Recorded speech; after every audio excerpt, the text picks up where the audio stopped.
Hello, welcome back to Hazel Jane Tarot, and today I'm doing a VR to Bonnie at Old Soul Mermaid. She has a hashtag, I think it was good to go decks, which was imagining that you had a bag of tarot decks sitting ready to grab in case of an emergency. Now, Bonnie had a really cute Alice in Wonderland backpack that she had chosen, like the number of decks that she could stuff into that backpack.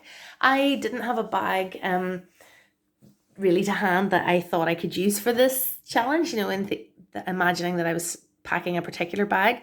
But I just kind of went through my decks. I went through all of my tarot decks and looked at them, took them out of the boxes and handled them, and was surprised actually at the ones that today were calling to me and saying, no, if you had to go right now and bring only like what would fit in a small backpack with you, these are the ones you would bring.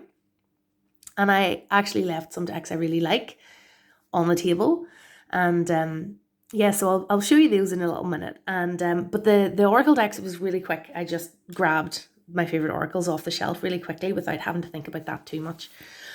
Anyway, so without further ado, I'll show you the tarot decks that made the cut for my good to go decks. So first of all, probably be no surprise if you've seen my channel before, I thought I would have to grab the Tarot of a Moon Garden. This is not my favorite deck. I don't really even read with it that often. This is all, that's kind of in order. You can see that's all the majors. But this is my very first tarot deck. I've had it since 1997. It's been with me through many, many house moves. In fact, I think the house where I'm currently living is where I bought the vast majority of the tarot decks that I have. So, but this deck has lived with me everywhere that I've lived since I was 18 years old. So this would come with me in the case of an emergency. And maybe if I could only grab one, that might be the one.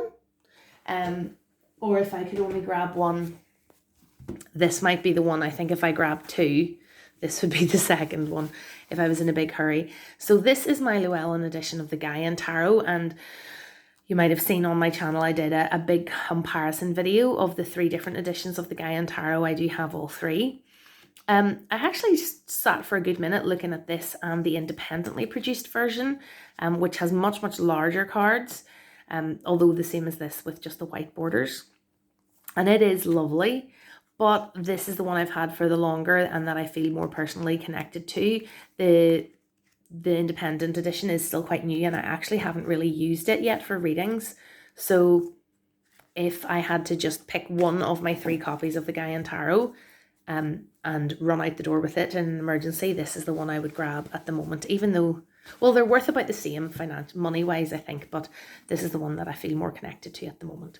So my 2 in case of emergency decks would probably be those 2. But I picked another couple as well. So next we have the one that lives in this bag. I love this bag. It matches the deck perfectly. Like the outside of the bag is the same color as the backs, and the inside of the bag matches the edging really, really well. And this is the independent edition of the Lightseers Tarot. It's funny now that I've used it a good bit. I think at the start I found this cardstock quite thick and hard to handle, but because I've used it quite a lot, it feels a bit more buttery, a bit more broken in.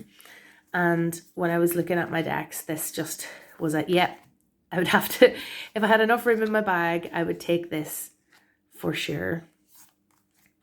I mean, we've seen the Lightseers, you've seen the Lightseers Tarot before. There is a mass market edition of this out at the moment, so if you're watching this and you kind of fancy it, you don't have to fork out the indie out of print prices. There's a perfectly lovely mass market edition available. But yes, that's one I would grab. Although that's, because there's a mass market edition available, it's probably more replaceable, so the other 2 would be higher up my list of priority decks. Another one that I decided I would stuff in my bag if I had limited space and could only take a few would be this one. This is my Blushing Fool Rider-Waite-Smith. This is one I've only had for, I've got it at Halloween last year, so I haven't had it for that long, not even 6 months yet. But it is a classic deck, and I think if, you know, if I was, you know, running out and the, you know, what was left behind was going to get destroyed, I would hate to see this being destroyed, you know, with it being such a lovely classic deck. So I decided I would grab that too. Another deck that was a wee bit of a decision, I have this and the first edition of the Spirit Keepers Tarot, and I sat and looked at the Vitruvian edition and the first edition before deciding that if I could only have one, I think I would keep the Vitruvian edition because I've just had it longer. I bought the Vitruvian edition directly from Benabel, from the creator Benabel Wen, if you're not familiar with this deck. It is currently out of print, although there's a new edition currently in pre-order status. So if you like it, there's a full colour version, and you're better to get it while it's available from Benabel Wen than to wait, because the secondhand prices when it is out of print for the Spirit Keepers Tarot are pretty eye-watering. But so I have had this since it was new, and one of the things that I really loved about this, and I think what edged it for me over the first edition, is it came kind of anointed with oil, and this little magnet was attached to the box, and that smell of the oil is still lingering in the box, and that just, having to pick between which one of the two I would keep in a push, I would probably go for this one. And some of my other choices here of tarot decks are a little surprising to me, the ones that I have picked. So another one, I decided if I was packing a bag today to leave and I could only take a few, one of the ones I would take would be the Mysteries of Mary Tarot, which I have literally just uploaded an unboxing of. Now this little gold bag came with it, and that is just a sticker that was on the packaging that I have put on the bag, just so I've just stuck it on the bag. It'll probably not last forever. But just the Mysteries of Mary Tarot, I mean, this is one of my most expensive, if not my most expensive tarot deck. So that's one reason to grab it in an emergency. But also, I haven't worked with it yet. I'm holding off until May being the month of Mary. And I think I'm going to work with it and really focus on it in May. But as you can see, it's really beautiful. The way the 3 dimensions of the little shrines come across in the photos is so clear. And yes, because I haven't worked with it yet, I just thought that's one I would want to take. It's quite special. So the Mysteries of Mary Tarot got put in the pile. And another one that I decided I would have to bring with me is this, the Story Medicine Tarot. This is the first edition of the Story Medicine Tarot. And it's one I've worked with a few times. It's quite an intense deck. And it has something that no other deck that I have has, in terms of, you know, as I was going through all of my decks, just looking through them to choose which decks, you know, really stood out as ones I would want to keep if I had to only choose a few. This affects me in a way that no other deck that I have does. There's something really resonant about it, and yeah, so it went into the pile as well. Sorry, I'm not being more articulate as to why. But yes, in terms of working with self-image, body work, health, dark moon, you know, there's lots of different resonances for me with this deck, so I felt I wanted to keep it. And this one really surprised me, the Margaret Peterson Tarot. I have never worked with this. I got it at Christmas. It still feels very new. And as I was paging through the decks this afternoon, trying to decide which ones I would keep, the art is, I don't know how well it comes across on camera, but there's so many things kind of hidden in these images, and things that are quite emotional, quite intense. And again, a sort of a dark moon vibe maybe, but I felt when I flicked through this deck this afternoon that there are things to discover with this deck that I haven't discovered yet, and that I really want to work with and discover, I think, on a really deep level. This will be a very powerful deck to work with. So into my got to go or good to go deck bag goes the Margaret Peterson Tarot, brand new and unused. And finally, the last of the tarot decks that I decided I would grab is the Painted Tarot. This is just such a beautiful deck, and I just thought, yeah, I would hate to leave it behind if, you know, if I was leaving my decks behind. And there's so many lovely decks that I love that I ended up leaving on the table, like this Might Hurt Tarot, the Dreamkeeper's Tarot, the Afro Goddess Tarot Arcanas, the Druid Craft, you know, so many decks that I really love and have a strong connection with and that are beautiful. But this one, there's something about the art. I've mentioned before that I bought an art print of one of the cards in this deck. So this is, I think, a deck that I would want to keep if I was having to just grab a few and go. So I ended up with 9 tarot decks that would fit into a little backpack. And then I was like, okay, well, I can't grab 9 oracles as well, because that would be ridiculous. That would be a small suitcase full of decks rather than like a little backpack. So I looked at my oracles and I picked very quickly the ones that I really wouldn't want to be without. And no surprises if you've watched my channel before talking about oracle decks. The Wisdom of the Oracle by Colette Baron Reid is pretty much my favourite oracle deck. It's very, Jenna Della Grottaglia is the artist. They've made quite a few decks together. This is the only one that I've got. And it reads really well. It has a really good balance of light and dark in terms of the meanings, even though the cards are quite pretty and it maybe looks deceptively gentle. It's actually, it really packs a punch, this deck, and it works with reversals. And I have found it to be very truth-telling, to the point that sometimes I've been reluctant to use it because, you know, you don't always want to know the truth. And I told the story on an old hashtag.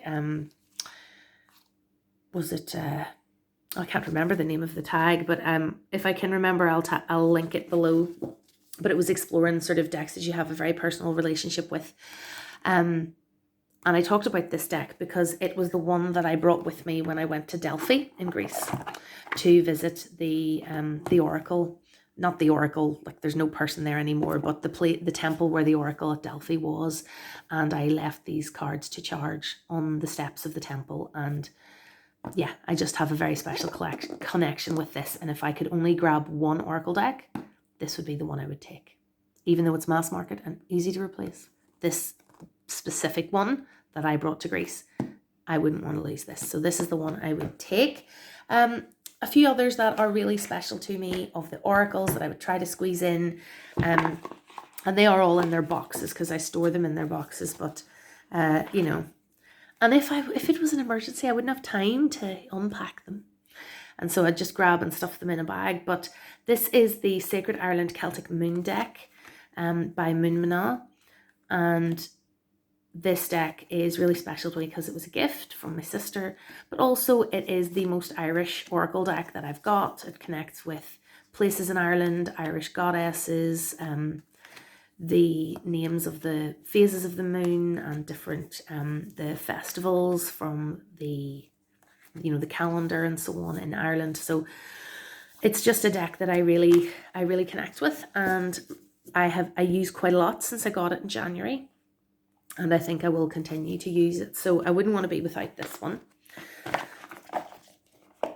And I also would not want to leave behind my Mother's Wisdom deck. Now this isn't a big box, but you couldn't take this deck without the guidebook, because this guidebook is just wonderful. The meanings of these cards are they're all about motherhood. And I had to search on buy-sell trade groups to get this one. It was shipped from America. It was not cheap to get it secondhand from somebody who was selling it. So it has animal mothers. It has mothers from history. It has goddess mothers. It has nature mothers. And each card has a keyword, but then the book connects that keyword to how that applies to your mothering journey and your self-care as a mother. And it's a really special deck. It's one that I pull cards from for month ahead and week ahead readings. And yeah, it's not one I would want to leave behind. And then finally, this is a lot for, it feels like a lot. It would be a small backpack, shall we say, just like Bonnie's. The Awakened Soul Oracle by Ethany, which I know Bonnie also had in her emergency bag. The art of this is just beautiful. The artist is Danielle Mulligan. But just the art is gorgeous. Hands backwards. And the keywords are really really expansive, really connect, you can really connect them with a broader tarot reading, or they're really nice for daily draws. Beautiful big cards, gorgeous production values. I mean, it's a gorgeous deck. And this is one of my favorite oracle decks as well. So I would want to, just in terms of utility as well as beauty, that's one of the ones I would not want to leave behind. And finally, a little mass market deck, which would be easy to replace if I'd had to. But this is Manifesting Your Greatness. And again, this is by Amy Chase. And just in terms of utility, this is such a great deck. It's kind of like an affirmation deck, but it's more like a kick your butt to get things done deck, get out of your own way, go out on a limb, take the time. I got that a lot when I worked with this deck. And the art's really quirky, and I really enjoy it. And I love the sound it makes. The gilding and the matte cardstock. It's just lovely. So yes, so while this would be an easy deck to replace, and I do have other indie decks that maybe, financially would be wiser to grab, I just love working with this one. So this would go in my emergency deck bag as well. So I've ended up with 5 oracles and 9 tarot decks, and that would kind of cram into a small backpack of a similar size to the one Bonnie used in her video. So if you haven't already, I watched Bonnie's original video. I will link it below, put a link to her channel. I really love watching Bonnie's channel. It's one that I never miss any of her videos. So if you haven't come across Bonnie yet, do go and check her out and subscribe to her channel because she's great. And thank you for watching this far. And I will see you back here again soon. Bye.